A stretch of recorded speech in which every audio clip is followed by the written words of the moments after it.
Bismillahirrahmanirrahim.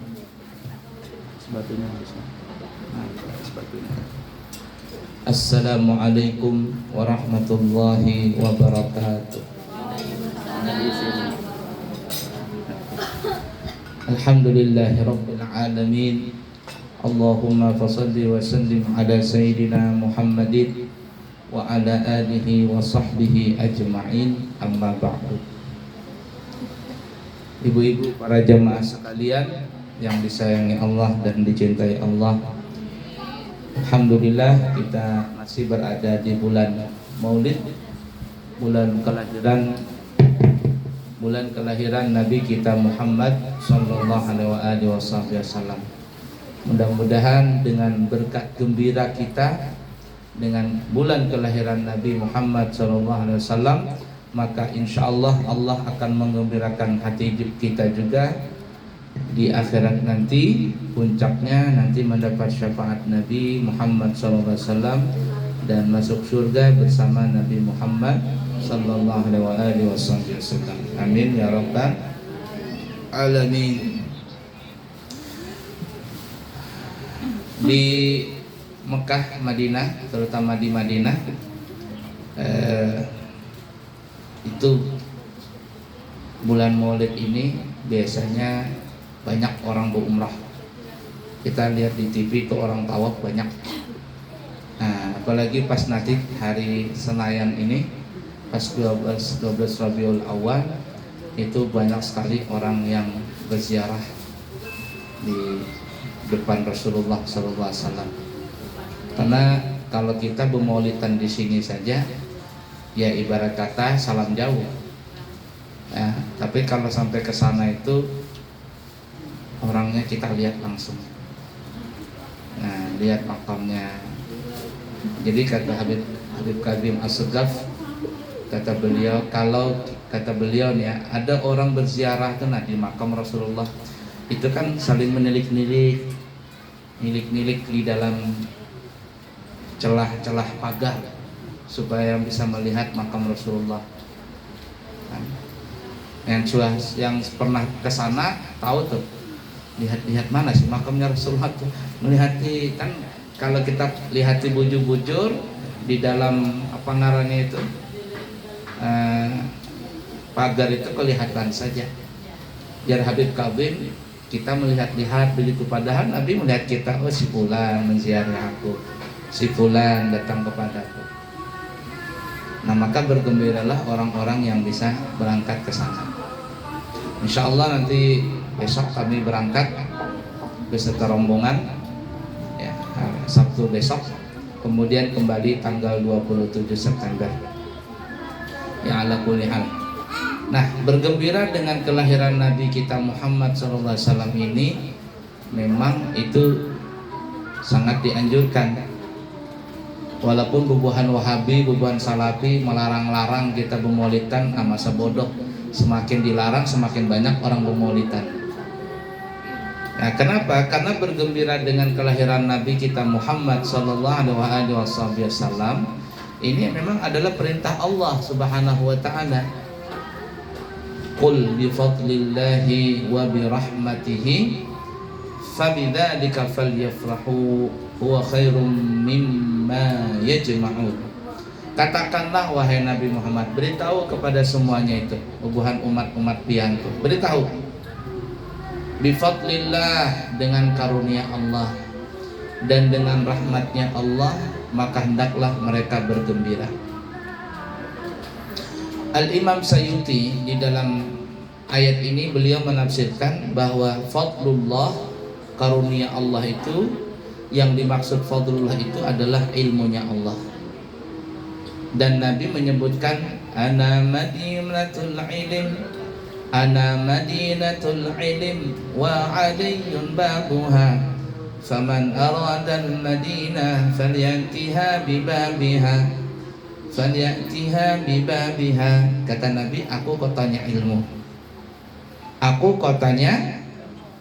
Kalau ingin masuk ke kota ilmu, maka lewat pintunya, jangan lewat jendela. Karena kalau lewat jendela itu namanya maling. Lewat pintu. maka lewat pintunya. Kalau hendak masuk ke kota ilmu, jar Nabi, lewatlah pintunya. Siapa pintunya? Wa aliyun babuha. Pintunya itu adalah Sayyidina Ali. Nah, Sayyidina Ali itu alim banget. Bahkan di zaman Sayyidina Umar ibn Khattab, ketika Sayyidina Umar itu menjadi khalifah, beliau kalau mempunyai masalah yang beliau tidak bisa memecahkan masalah itu, maka beliau panggil Sayyidina Ali. Kenapa beliau panggil Sayyidina Ali? Karena Sayyidina Umar bin Khattab tahu kunci masuk ke pintu, masuk ke kota ilmu tadi adalah pintunya Sayyidina Ali. Banyak sekali permasalahan-permasalahan yang rumit yang di zaman Sayyidina Umar itu dipecahkan oleh Sayyidina Ali. Ada pernah suatu ketika itu ya, orang meninggal dunia, orang tua meninggal, kemudian diisi anak. Anaknya ini punya alat kelamin dua, double gardan ibarat kata mobil. Ada kelamin laki-laki, ada kelamin perempuan. Jadi ditanya oleh orang ini, apa ini hukumnya nih? Nih yang anak ini apakah dia laki-laki atau perempuan? Kan kalau laki-laki berapa bagian dapat? 2 bagian dari harta warisan. Kalau perempuan berapa? 1 aja. Jadi kalau ada orang meninggal, ada bisi anak laki 1, ini anak binian 1, hartanya 3 miliar nih. Maka yang anak laki-laki dapat 2 miliar, nang binian 1 miliar. Itu hukumnya seperti itu, hukum Islam.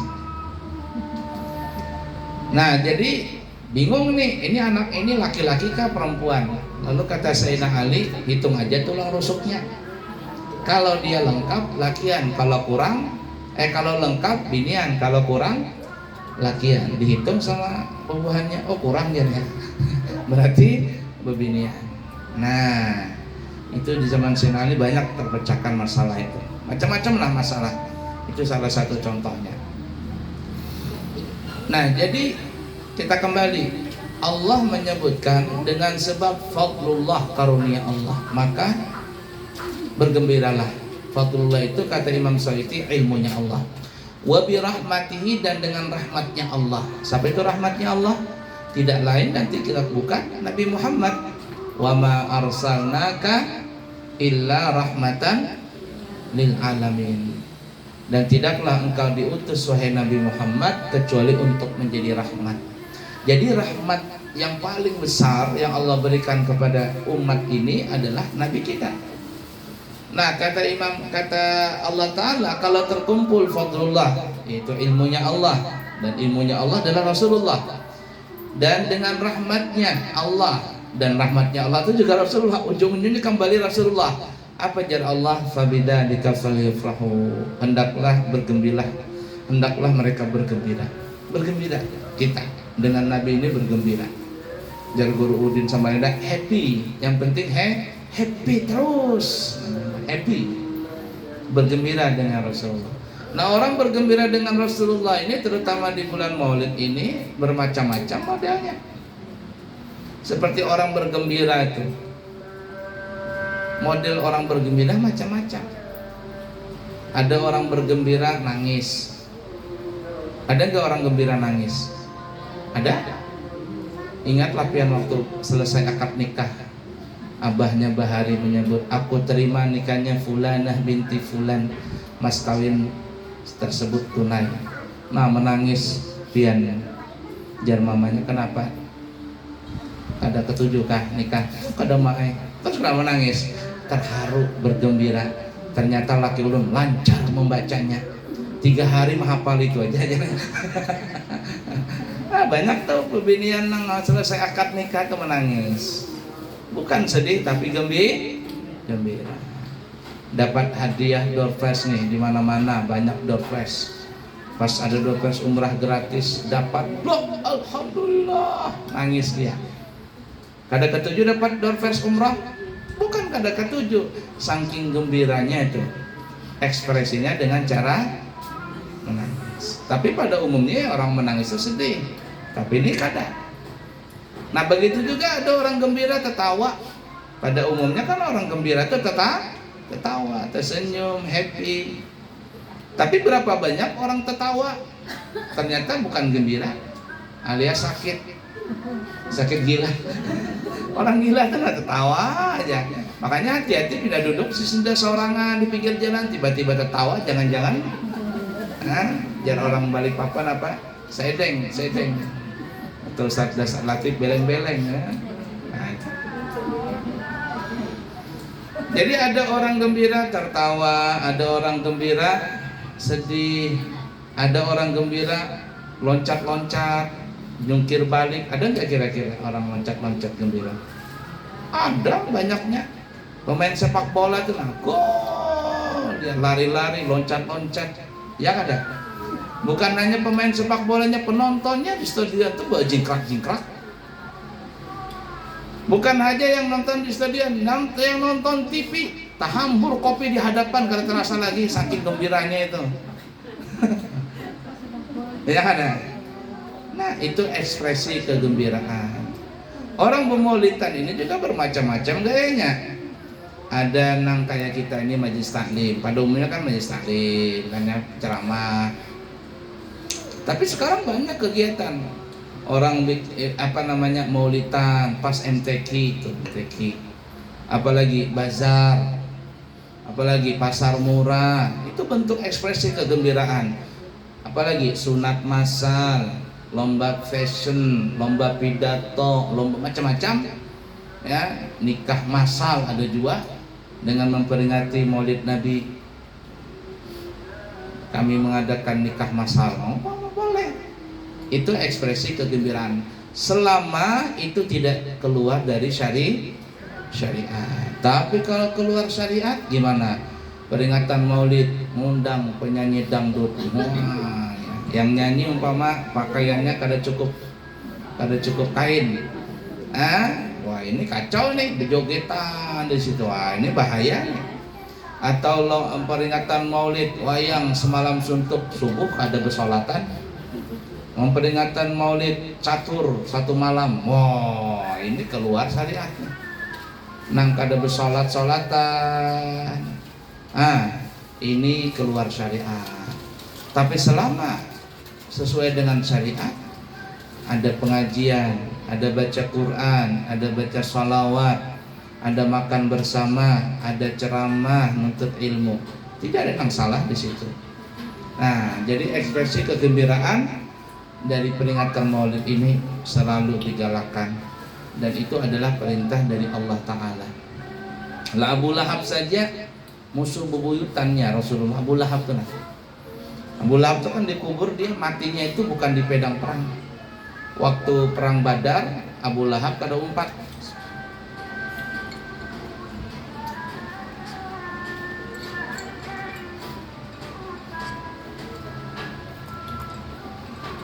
Jadi waktu perang Badar, Abu Lahab itu kada umpat perang. Mati bubuhan kekawalan Abu Lahab nih. Nah, Abu Lahab di Mekah setelah mendengar kabar kekawalannya mati yang dibunuh nih ya, artinya waktu perang kalah nih bubuhan kafir Quraisy Mekah. Abu Lahab sedih, dendam, sakit hati lawan Nabi dan sahabat Nabi.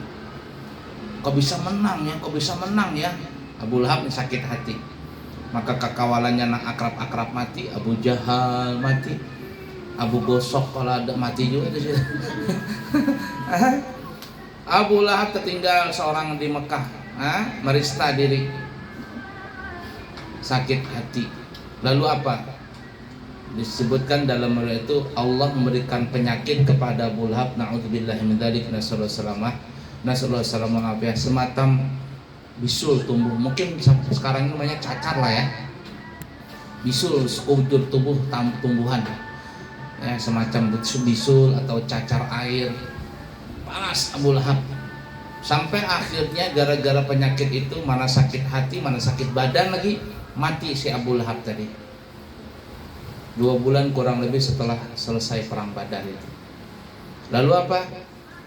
Mau dimandikan, gak ada satupun orang mau memandikan Abu Lahab tadi. Sampai anaknya seorang yang memandikan. Itu pun mandikannya jauh-jauh.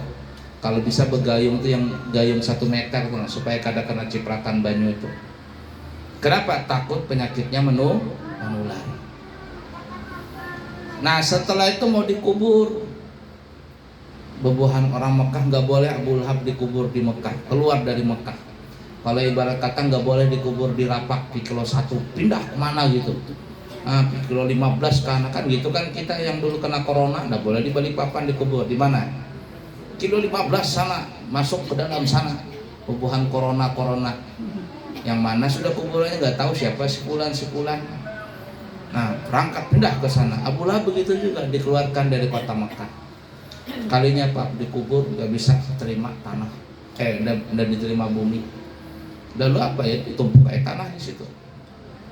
Sampai sekarang kuburannya bau. Coba lihat, ada yang Kang Arman apa itu videonya yang YouTube itu, YouTuber Mekah itu. Tulis saja di YouTube kuburan Abu Lahab. Sampai sekarang bau kuburannya itu Abu Lahab. Tidak ada orang mau tinggal di situ, daerah situ. Nah, tapi ketika Abu Lahab ini meninggal, Sayyidina Abbas bin sanaknya Abu Lahab. Sayyidina Abbas saudaranya Abu Lahab, pamannya Nabi juga. Kan Abu Lahab itu paman Nabi. Sayyidina Abbas juga paman Nabi. Sayyidina Abbas ini bermimpi. Setelah meninggal Abu Lahab, Sayyidina Abbas bermimpi. Nah, Abu Lahab, apa kabarnya dikubur? Nyaman gak ada?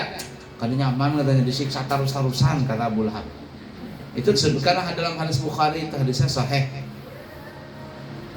Lalu gimana Ikam? Ya itu Pang dah, disiksa tiap hari. Cuman alhamdulillah Pang, setiap hari Senin aku kada disiksa, malahan diberikan dispensasi, diberikan minuman, kasih minum, istirahat setiap hari Senin. Kenapa? Jadi Sayyidina Abbas, bahasa kitanya nih ya, kalau kita dramatisir, kenapa seperti itu? Nah, gara-garanya cuma satu. Waktu Nabi Muhammad SAW lahir, budak perempuanku yang bernama Thuwaibah memberi kabar kepadaku, ya Abu Lahab, engkau sekarang jadi paman, engkau punya keponakan baru, laki-laki lagi, alias apa ya, istrinya Abdullah. Kan Siti Aminah itu ipar Sidin.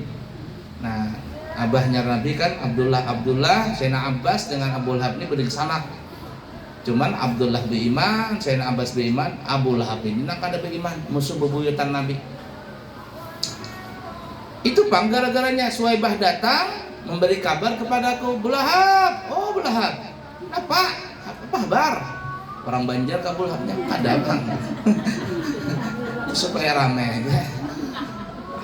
Itu nah, pian sudah jadi paman. Bujurkah? Siapa ngarannya? Muhammad. Kata Abu Lahab, kalau begitu wahai Suwaibah, ku merdekakan ikan. Aku nih gembira jadi paman, merdeka ikan. Maka Suwaibah pun yang tadinya budak dimerdekakan oleh Abu Lahab. Nah, gara-gara itu tuh setiap hari Senin Abu Lahab kada disiksa. Padahal sekali aja seumur hidup, itu pun masih halus Nabi Muhammad. Pas gana Nabi Muhammad diangkatnya di depan Rasul, Abu Lahab jadi musuh bebuyutan Nabi.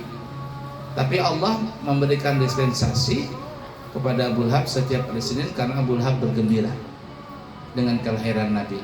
Nah, bagaimana kita bebuhan pianina setiap hari, malam, siang bermaulidan di mana-mana. Namanya juga bulan mulut makan terus. Ya lah, di malam di mana di maulidan tulak ke sana, apalagi ada doorfestnya kan, doorfest sepeda begitu, motor laju benar, sepeda listrik laju tulakan ke sana. Ayo yang penting itu bergembira dengan Nabi. Rasa-rasanya tuh, nah kalau ada orang bermaulidan lalu gara-gara maulidan masuk neraka, bid'ah tuh masuk neraka, rasa-rasanya kada pas gitu. Nah mungkin kalau kita protes sama Allah Ta'ala bisa aja, ya Allah Abu Lahab aja sekali masuk kada disiksa, masa kami mati beriman, bergembira lawan Rasul gara-gara dia masuk neraka, rasanya kada mungkin. Jadi nggak mungkin tuh Allah memasukkan neraka gara-gara orang nanggung maulidan seperti ini. Nah oleh karena itu bergembiralah kita dengan Rasulullah SAW. Kalau bisa bemulah maulidan di rumah, ulah. Kalau kada kawa, umpat di masjid, atau umpat di langgar, atau umpat di RT di mana ada orang bersumbangan bermaulidan, ikut bersumbangan di situ. Niatkan pahalanya untuk abah mama yang sudah meninggal dunia. niatkan untuk orang-orang kita yang sudah meninggal dia dengan kegembiraan Rasulullah SAW, maka gembirakan juga kita yang masih hidup lawan orang keluarga yang sudah meninggal dunia. Insya Allah apa saja yang berkaitan dengan Nabi, maka Allah Subhanahu wa Ta'ala akan memberikan kabar gembira kepada kita semuanya. Amin ya rabbal alamin. Cukup sekian lah, minta izin, minta maaf lahir batin, izin juga minta halal minta ridho kalau ada salah khilaf. Insyaallah kami besok berangkat ya, mungkin jam 4 sore pesawatnya ke Jakarta dulu, baru nanti ke Saudi ya, naik ke Saudi Arabia ya. Cukup sekian dulu, semoga bermanfaat semuanya. Subhanakallahumma wa bihamdika asyhadu an la ilaha illa anta astaghfiruka wa atubu ilaik. Wa akhiru kalam, wassalamu alaikum warahmatullahi wabarakatuh.